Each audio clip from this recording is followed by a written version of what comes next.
worried about the result, but I just want to experiment if it works afterwards. Yeah.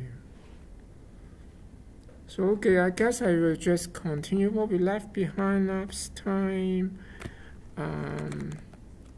Yeah, talking about generative network. Actually, generative models are all the different generative networks.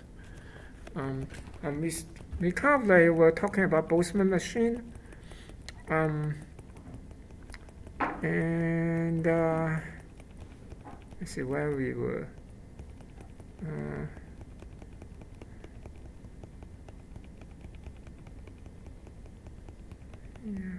It's Boltzmann machine. And actually, we are looking into restricted Boltzmann machine. Basically, we have like it is a pretty different model from what we talk about others like feed-forward networks. So again, like we basically we have some energy there, and the energy is kind of given by this energy function here, and the distribution is based on the Boltzmann distribution, therefore called Boltzmann machine. And we say restricted Boltzmann machine is basically like the hidden layer the hidden layer and the visible layer cannot self-connect to itself, so you cannot have neurons inside just connecting to itself. And last time we kind of derived the conditional probability that if we have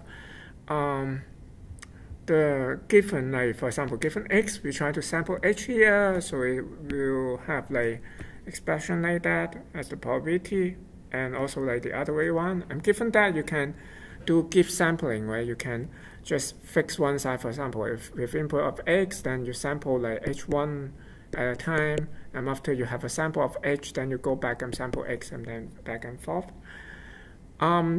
But to train the model, so we need to figure out this b and c and w, right? So for that, we need to find the marginal probability of x. The idea is that like we have the marginal probability of x. Actually, I guess we also derived that last time. So this guy, I forgot whether we did, but more or less the same actually. Yeah, I think we went through that. So eventually we have expression is the px is something like this. We can write it as and fx here is basically this guy here, or minus this guy here. So when you have a set of training data, what you want is basically we want to adjust this c and w and b such that the probability for the training data is high, right? So that is basically the idea here. So we want to maximize, let's see. Yeah, we want to maximize the cross entropy. So therefore, like, given the, this is like an input kind of training data here. So you have training data x1, x2 up to xt. I think I have some typo like last time here. And then, so then I want to kind of minimize the cross entropy loss. Or like you can think of like maximize the probability, like some more or less like the product of the probability of like pxt. Then we substitute that probability like previously, basically the Boltzmann distribution that we showed earlier, this guy here. If we substitute that, we have this guy here, and then like we want to find the minimum for the cross entropy, so therefore we take the derivative for that with respect to the parameters. So the parameters will be like c, b, and w there. So but let's just say for any parameter theta here, so and then like taking partial derivative with this guy here, log of there I have, let's see, yeah, actually okay, yes. I'm thinking like is that, yeah, is the oh, okay, yeah, it's correct, right? So this guy is just this one here, taking derivative of this one. So therefore I have the first term, I have this one here. I take partial derivative minus log this guy, I have 1 over z, and then take partial derivative of z with respect to filter here. So I have a training rule, I have this guy multiplied by this guy. So as we mentioned last time, what's interesting is that if we look at this guy, this is nothing but the probability itself. It's the probability of x here. So therefore, this is really just the expectation of the derivative. And I think we ended here last time, that we said there will be two phases. This is a positive phase and then negative phase. The positive negative has nothing to do with the sign here, but it's basically saying that like the positive is trying to modify your parameters such that we will kind of emphasize that okay, the probability will be closer to the training data, so to increase the training data probability. And then the negative phase will be just decrease everything else. So, but anyway, it doesn't matter, just a name. So what we're trying to do is just basically trying to modify theta. So you just consider this as a gradient, and again a gradient descent, and so on and so forth. But the problem is that like for this guy it's fine, but for the negative phase here, it's actually difficult to find the expectation, right?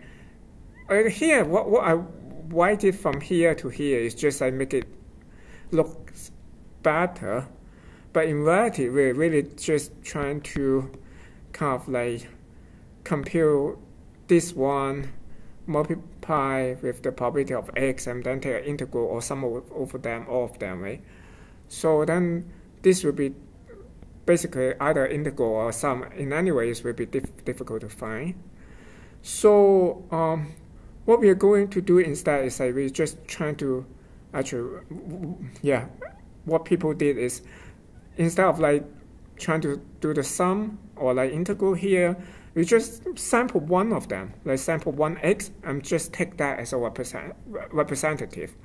So we will sample an x tilde, let's say, and then like use this to approximate this guy. Okay, of course it's an approximate, but it does pretty well. So that's the so-called contrastive divergence algorithm. Sometimes they call it CDK. In general, you just sample it k times. So you basically, as I mentioned, you use something,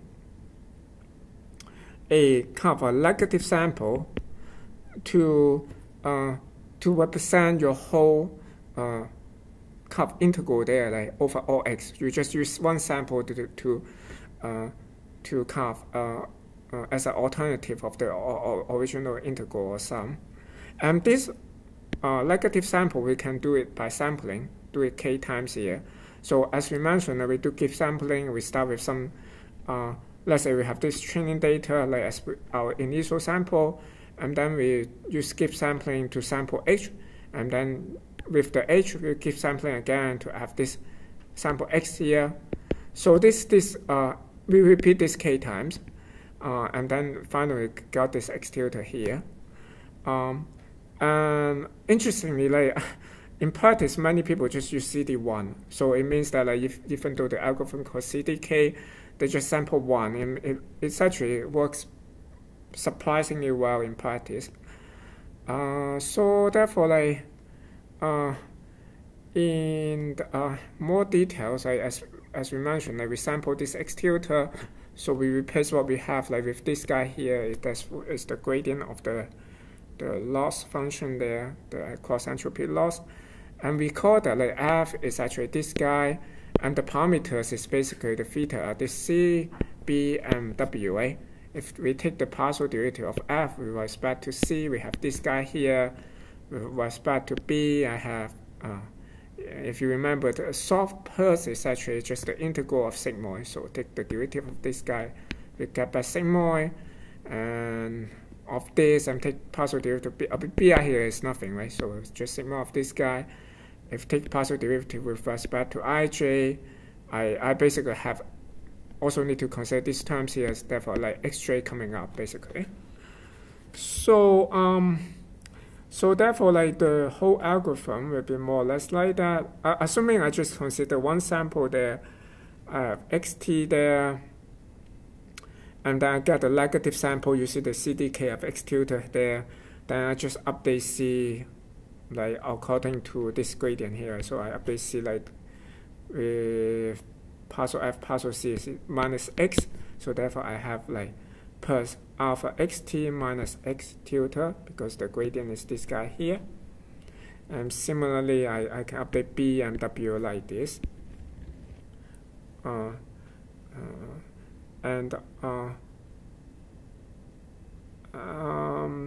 Of course, here I kind of like simplify the notation. I should really have a sum because I have like multiple training sample here, but let's just forget. I assume I only have one training sample just for simplicity. So that's the how you train the restricted Boltzmann machine, and a little bit kind of improvement that called persistent CD is simply because for the previous CDK algorithm, we always start with the X is the training data, and then I resample multiple times, or like typically just one time to get the X tutor. But in practice, not in practice, but for this persistent CD, what we're going to do is we're going to keep this X tutor and resample it over and over. I mean, do the keep sampling over and over. And it has a similar effect of like a large, or CDK of a large K. So, but with like lower capacity. And just a minor modification here. And what we talked about earlier, like for the Boltzmann machine is binary model. Right? We like X and H, both of them are binary. We can also have like continuous model. Then in that case, we can still keep H to be binary, but let's put X to be continuous. And we can have this Gaussian like balloon new like Boltzmann restricted Boltzmann machine. It's Gaussian balloon new because H is still like binary, is a balloon new distribution, and X is continuous and Gaussian. So we can add a kind of regularization term for the energy. So just want to make sure X is not too big. But once we add this kind of regularization terms, we look at this energy function, and if remember that the distribution is just more or less the Boltzmann distribution is just this EXH here, exponential EXH here. If you substitute everything, then this is actually also a Gaussian distribution. So therefore, it's why it's Gaussian balloon new RBM. For some trick for efficient training, typically the input data will pre-process that like to be zero mean and unit variance. Because the model is more complex, typically we need to lower the learning rate, but it still can work. This is basically what I like to talk about restricted Boltzmann machine. Now we can use this for some application here. It's so-called deep belief network. Actually, this is what almost the beginning of like deep neural network. Of course, neural networks is very, very old, but it was not until like, for example, 2006 or I forgot 2006 or 2008, like we have actually deep neural network models is trainable, and this is the first one more or less. Basically, it's like it's a rather complicated model, or I should say, it's a kind of a surprising model because this is something like this is not the model that Hinton said they studied them like that time. Like the original model they consider, they just consider this sigmoid belief model is simply a multi-layer directed model. It's something like that. So you have like multiple layer hidden units here, and each hidden units I have a direct model. So basically, given the previous layer, the next layer is unlike the other kind of, okay. Here, note that like the previous layer, we use a larger index here. It's a little bit different from other conventions. But anyway, like the conditional probability is just given by a kind of this sigmoid sigmoid activation function. Or I should say, like we basically have the hidden layer first go through a just a linear neural network, and then I follow. Basically it's just a linear, just a lateral models, right? Just but with the activation function as a sigmoid function. So therefore we call it a sigmoid belief network, and and the DBN, the deep belief network, have a sigmoid belief network in many layers, except the first two hidden layers is like constructed by the restricted Boltzmann machine. So it's a mixed model.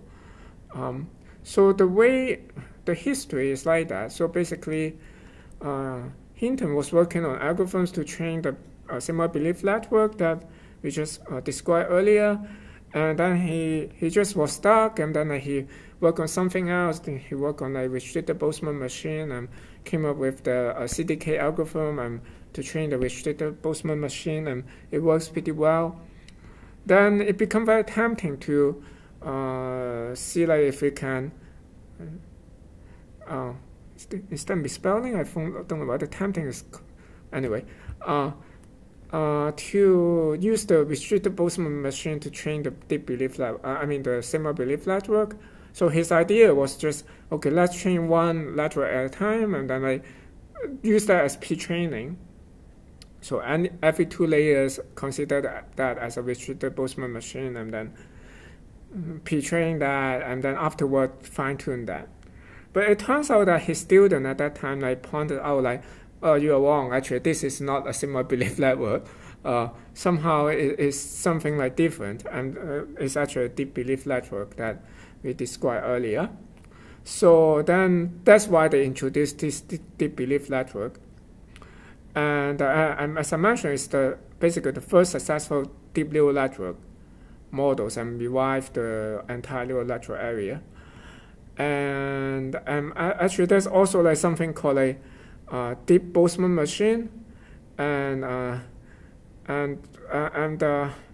for the deep Boltzmann machine, really each layer is a restricted Boltzmann machine. But anyway, we are not going to that one. So for the deep belief network, just as we briefly described earlier, to train that, we can just consider each layer is just a restricted Boltzmann machine, and then we pre-train that. After we, for example, if we have some data here, and we have a deep Boltzmann machine, a deep belief network like that, so we just take the last layer here as restricted Boltzmann machine, and then train that. After training that, we can also generate data for the hidden layer, right? And then from this hidden layer, I can generate some data for actually, I guess I make it. My order is not right. Actually, with the data here, I can generate some hidden layer, hidden units.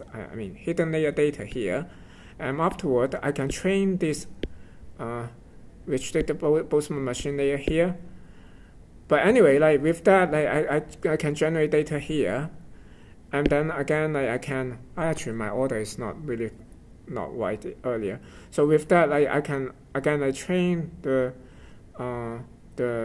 parameters here for this layer, and then I generate data for this one here, and then again I train parameters here, and so on. So then I can pre-train each of the layer, have some parameters for each of the layers.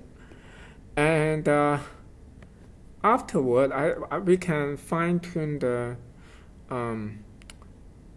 features. So with this so-called up-down algorithm. So basically, with what we obtained earlier as the pre-trained parameters, we go for a bottom-up and top-down path. So for the bottom-up path, we have again, we have this data here. So we just go up to, of course, the model itself is originally it's a direct network, right? It's actually supposed to go down. It only defines this probability of x given h1, for example, like it's basically a sigmoid function of something like w times h plus b, something like that. So to generate the other way one, we just do a transpose. We assume that like, okay, we have a reconstructed network the other way one, and take R is equal to W transpose more or less, and then we can generate from generate H here from X here.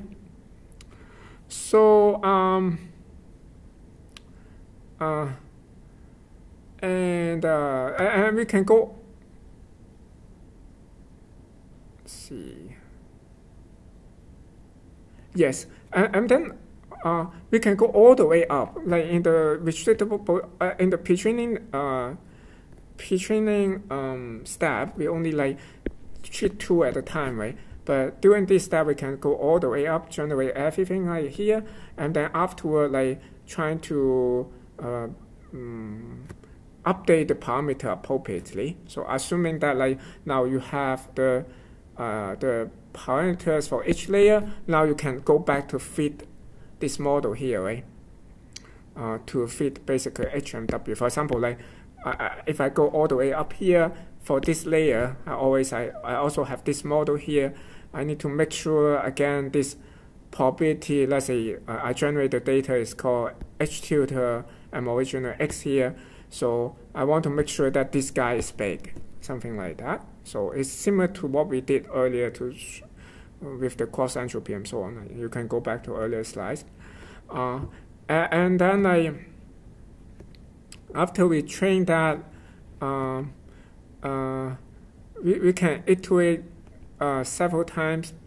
And in the top layer, because the top layer is a really restricted Boltzmann machine, it is supposed to be sampled several times. So after we do that, like here, like we just sample many times to get it stable. Like then after it's stable, we can go back down again. So going back down is more or less like the training, the weight will be more or less when we're going back up, going from bottom up. So we'll do something pretty similar to here. So we generate similar data and then I fine tune the weight again. Actually, I think the weight. In that case, we're going to fine tune the R reconstruct. So when we're going bottom up, first we initialize R as the transpose of W. Then after we generate data, we can fine tune W. And when we have top down, we generate data with this W, and then we can use that to fine tune R. Then we can go back here and then iterate. Yes. And this is the up-down algorithm for the DBM.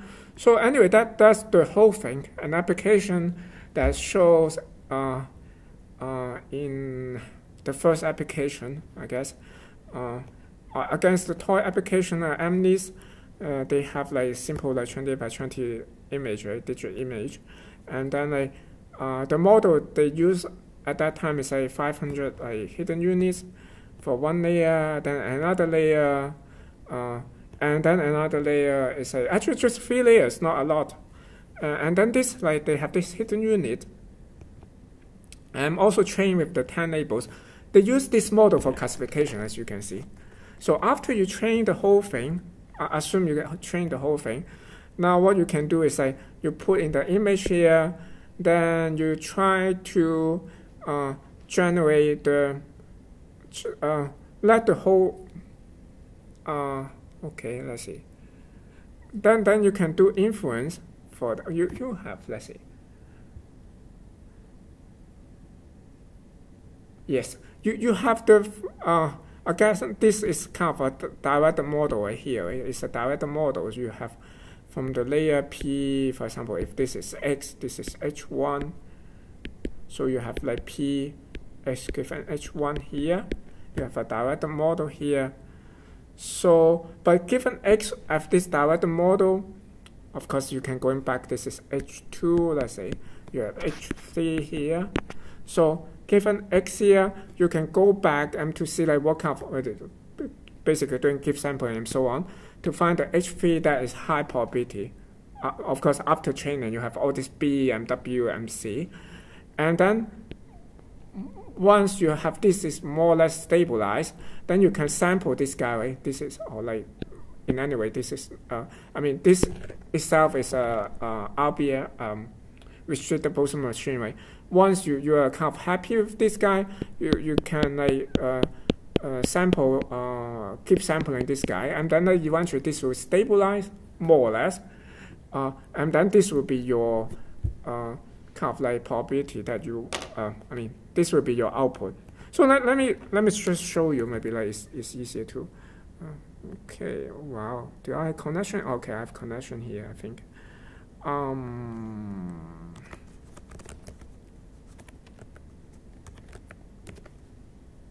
Okay, I need to go back to that. Okay, I'm already here. That's great.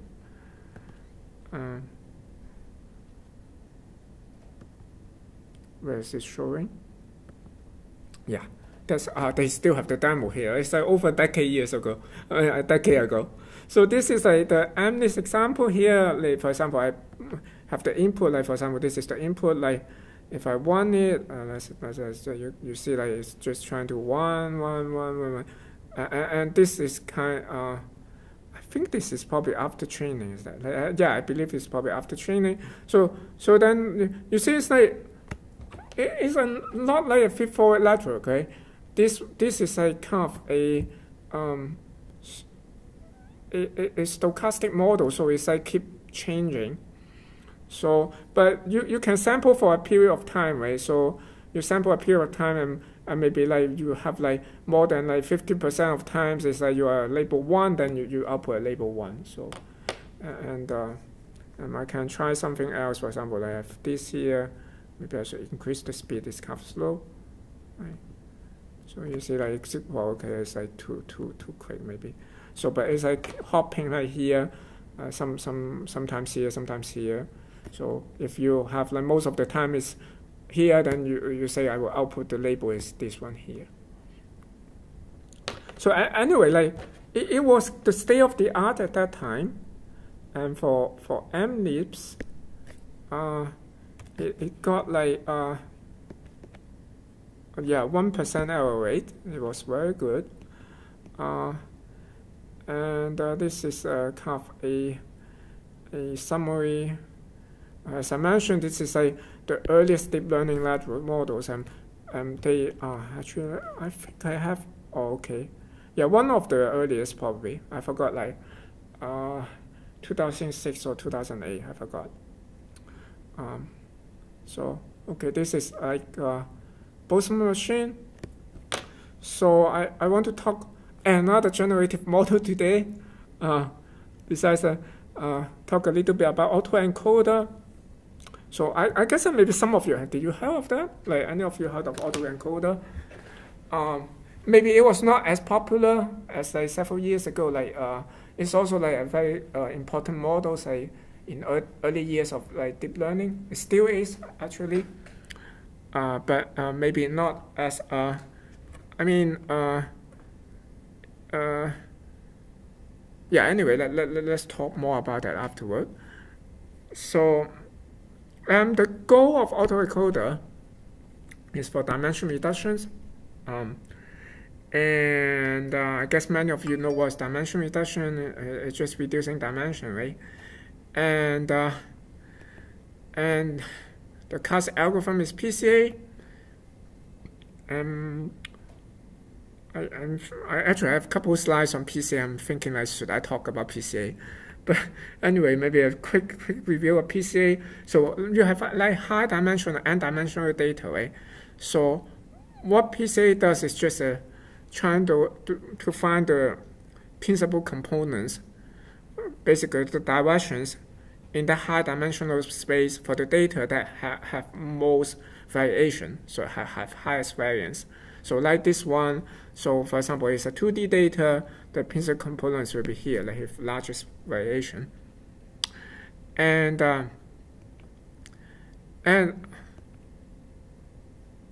PCA actually is optimum linearly. If you use the linear models, it's actually an optimum algorithm. It keeps the largest variance components. For example, if I have some data like really high dimensions, many of these dimensions probably is correlated. So maybe from a 10,000. Actually, deep learning era, like PCA is really actually still popular. It's really useful. And it's a key step for machine learning often. Like you have like really maybe features with like 30,000 samples, like it's still pretty big and it's not huge. Then you do PCA and shrink it maybe like to 1,000, and then you plug it into SVM, and then that's the canonical approach almost like for machine learning. And how do we do PCA? Anyone know actually?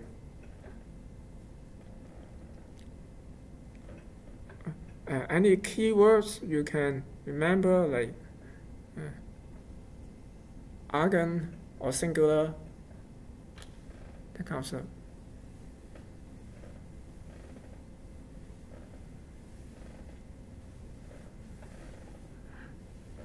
So I'm looking for like either eigenvalue decomposition or actually even better singular value decomposition. Like so basically like SVD, like the singular value decomposition, is something like this. So we consider any kind of matrix as a n by k matrix. We can always decompose the matrix like this. So we have this is a actually it may not be a very good way to write it. So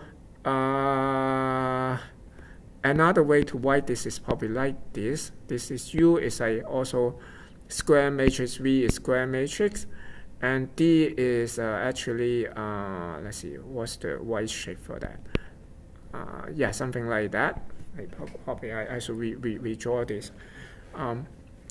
So in that sense, that U is orthonormal, V also is orthonormal. Like D is kind of diagonal. So but I mean like a diagonal with some padding zero somewhere. So it's a rectangular matrix, but it's basically a diagonal and pad with some zeros. And basically any matrix can be decomposed like that.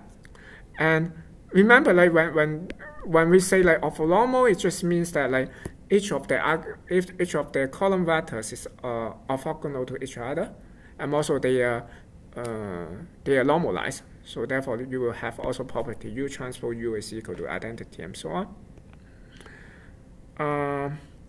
So SVD and like PCA is closely related. Just think of like if I have data like this is like x1 up to xk, this is like high dimensional data, this is like k data points here, and each of these x may be like nd, like n dimensions. So therefore like x is n by k, let's say, and typically like n can be much larger than k.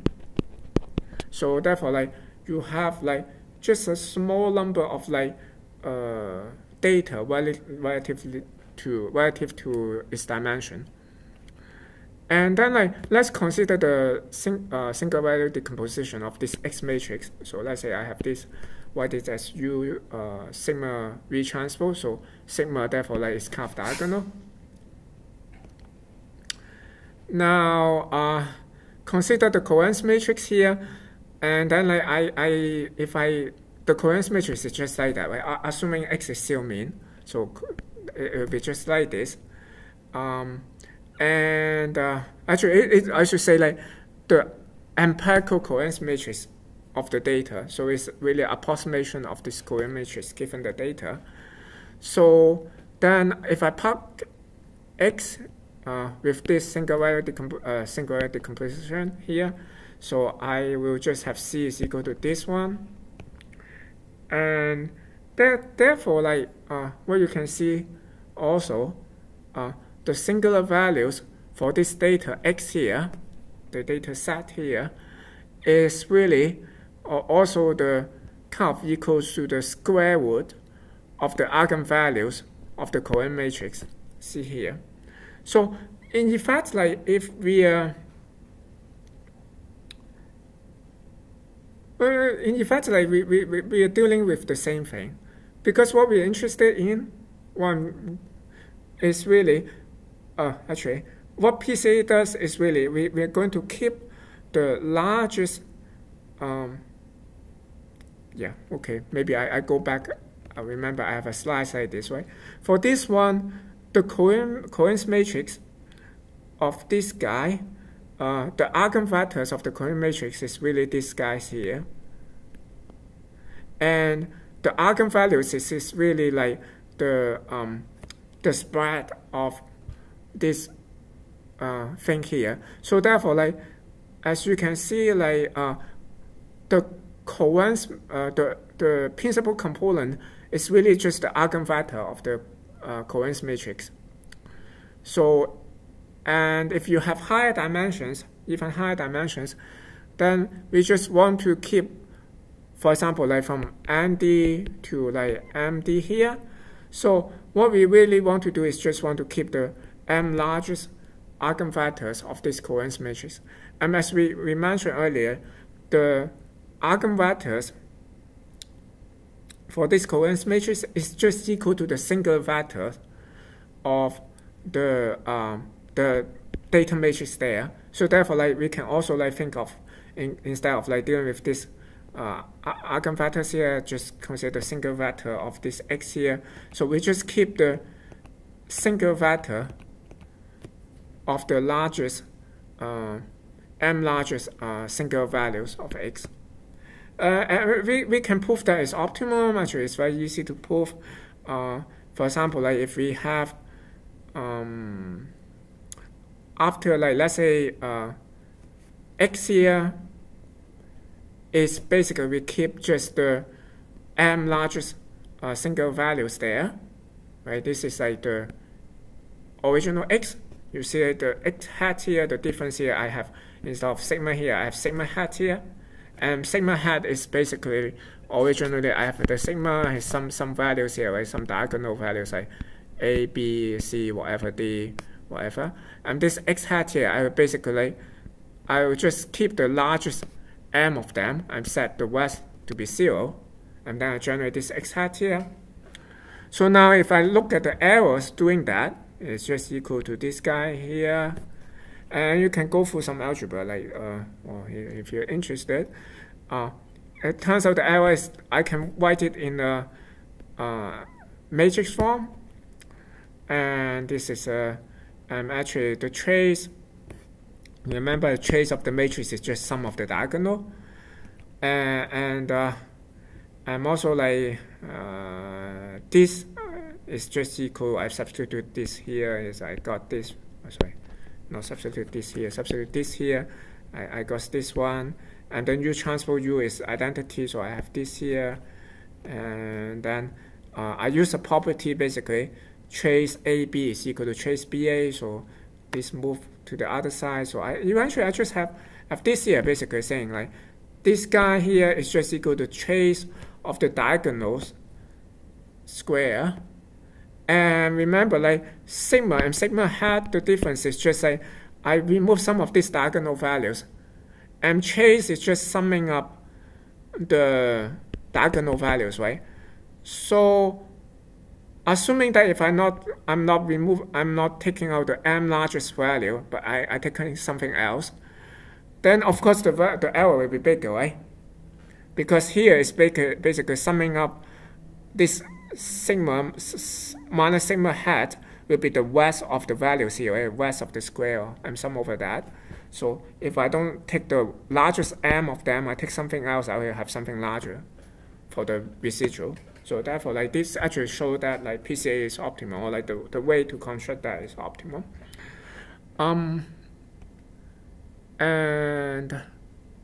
I didn't expect I spent like 15 minutes on PCA, but anyway. So it turns out that like PCA is like optimum when model is linear. It turns out that like if your decoding is assumed to be linear, so in the sense that like, for example, if I have a dimension reduction x with some anything hx is any operation to get dimension reduction, but my reconstruction is just linear equal to w multiplied by h, I have my x hat here, then the encoding step is also linear. So therefore, like, if we only consider a single layer for the reconstruction to be, I mean, when in particular, if we restrict the reconstruction to be a linear step, then basically this step will be just PCA. If you train a model like that, it would be just get you PCA. So, but of course, what we're interested in is multiple layers, right? So multiple layers. Then we have a deep autoencoder, and both basically. Okay, I guess I didn't say anything about what is autoencoder. Okay, the autoencoder is like we have a model like this, and then we have input. This is like we put in training data as the input. After this kind of like I don't know what you kind of what kind of shape it is. So that kind of model, then like we expect like it also spit out the original output. So if it's managed to do it, then it means that like we effectively compress this input here, right? So therefore it's a very straightforward idea. So if like models like this, we can still like make sure the input after this model get the same output. So of course the middle layer give a very efficient representation of the original data. So therefore we just need to make sure we are able to train this. And so Hinton did that again, like, okay, this is earlier, actually in 2006, I guess. So he actually has a science paper on that. And he compared this with PCA. In terms of training, he used RBM. That's why I like to talk about RBM. So he basically do the very similar stuff as we mentioned for the deep belief network. He also like treat like layer at a time. Train it with RBM, and afterward do some regular backport for fine tuning. Then of course, after several years, now we know that this is pre-training. Actually, is not necessary. We can, because at that time he didn't know about initialization and value and so on. I'm not sure he used value, maybe not.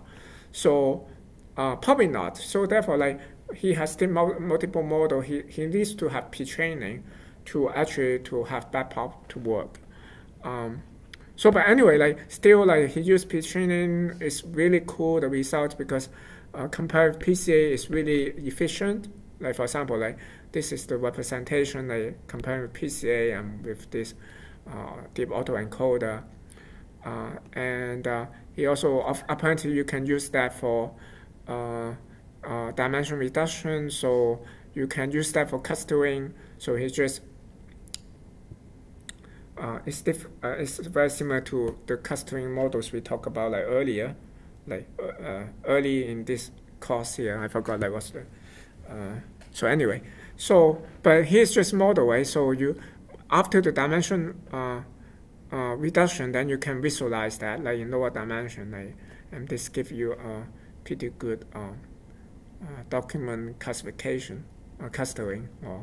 So he also try image retrieval, you put one image. I guess you do clustering for that, right? So use.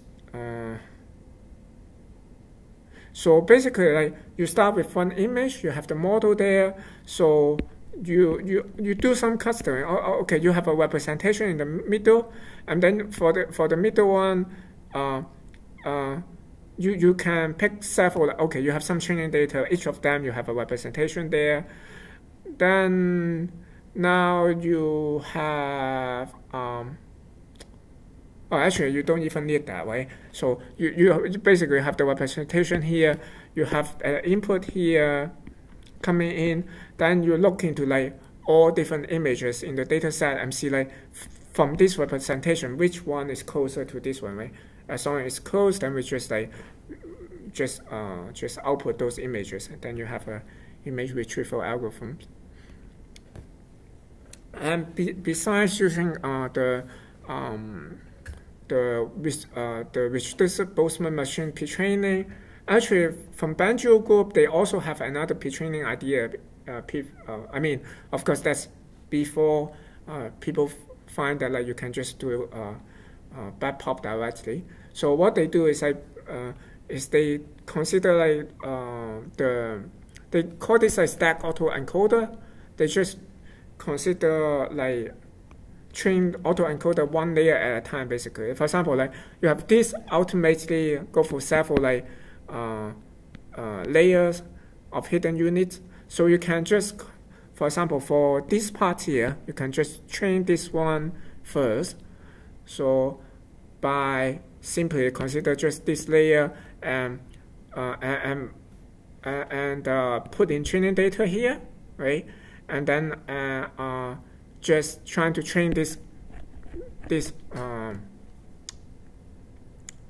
shallow autoencoder, right? So after you train that, you have these parameters here. Then also like you will have hidden unit here, right? So because you train these parameters, then you can put in the training data, you can generate these hidden units. And then with these hidden units, you can train the next layer, so like this one, and so on and so forth. Yes. So is that clear? So this is the stack autoencoder. There's some other variation and like follow-up work. Like for example, this denoising autoencoder is like they try to train the model that can do denoising. So you have inputs coming in. Maybe I just give you some example. Like it's noisy, you can just make it not noisy. And this is very simple. Like what they did is like, okay, let's have the original image as input, not as input, as target, but you just artificially add some noise, and hopefully with this noisy input, like what you're going at the output is not the noisy one as the original autoencoder, but as this like clean data here. So therefore you have a model like this, you have data coming in here, you add some noise here, and then you, after this autoencoder, you just x hat here, make sure you want to have x hat is close to the original x instead of this x tilde here. And also like because you add some noise here, this is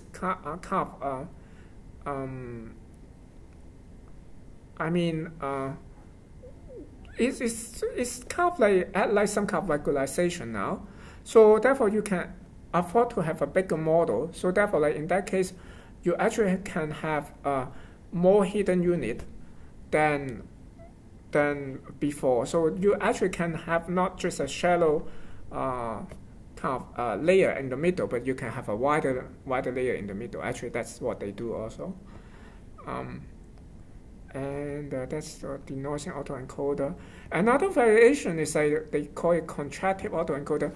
Have a similar goal as this denoising autoencoder, but they take another approach. The denoising autoencoder is a stochastic approach, right? Because when you train it, you need to generate lots of noisy data. So you have noisy input there. But here is kind of a deterministic approach. The idea is that like if I want to have the model is kind of insensitive to noise, what can I do is like if I look at the middle layer here, I just want to make sure that like if I make some variation with x here, it won't be too sensitive to this variation. So therefore, like it's simply the author simply like add a regularization terms such that like basically this del x is kind of small. So this is kind of small, meaning that like I basically will just add a kind of like norm for this. Like more precise, it can be like a matrix norm or Frobenius norm. The Frobenius norm is just basically if this is matrix, it's just add the sum of square of all this term here.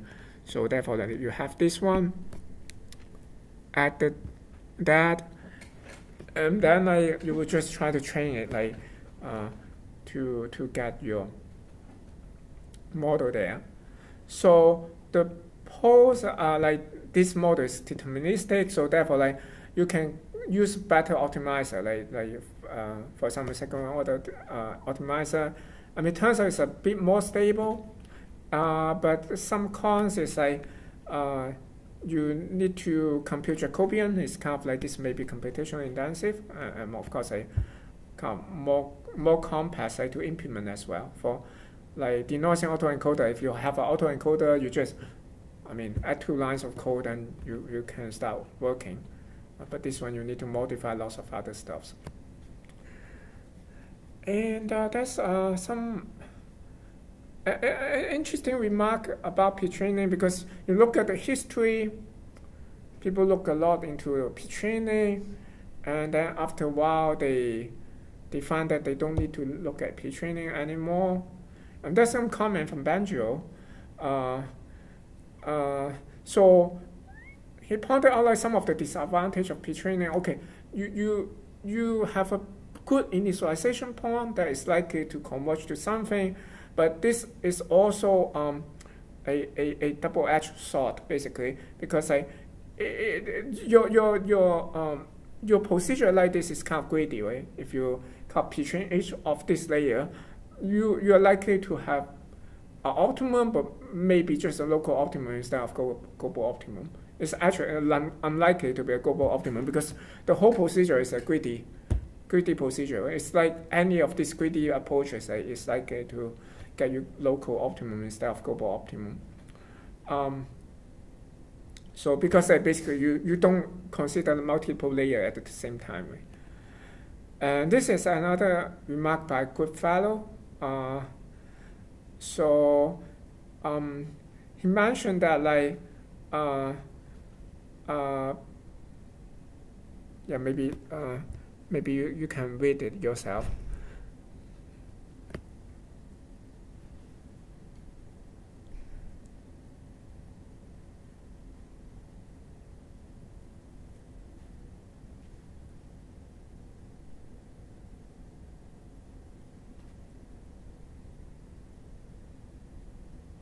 Yeah, this is kind of all this work is pre-Alex-led, and